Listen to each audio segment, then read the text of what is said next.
મારા પિતાશ્રીને આ કચેરીની અંદર કાય વંદન કરવા આવું છું. સમયની કચેરીમાં મારા પિતાશ્રી વિરાજમાન હોય છે. આજ મારા પિતાશ્રી દેખાતા નથી તો સમય કવિરાજ હશે તો રાય કવિરાજને પૂછું કે મારા પિતાશ્રી ક્યાં છે. હવે કવિરાજ આ મહારાજા મારા પિતાશ્રી ક્યાં છે?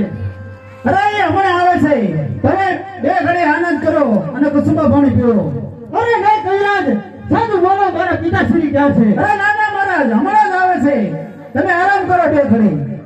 અરે કવિરાજ જો તમે સાધુ ન બોલો તો બસ થોડું મારે સોગંદ સાંભળો મહારાજા. અને છોકરો જઈને ધ્યાન લઈને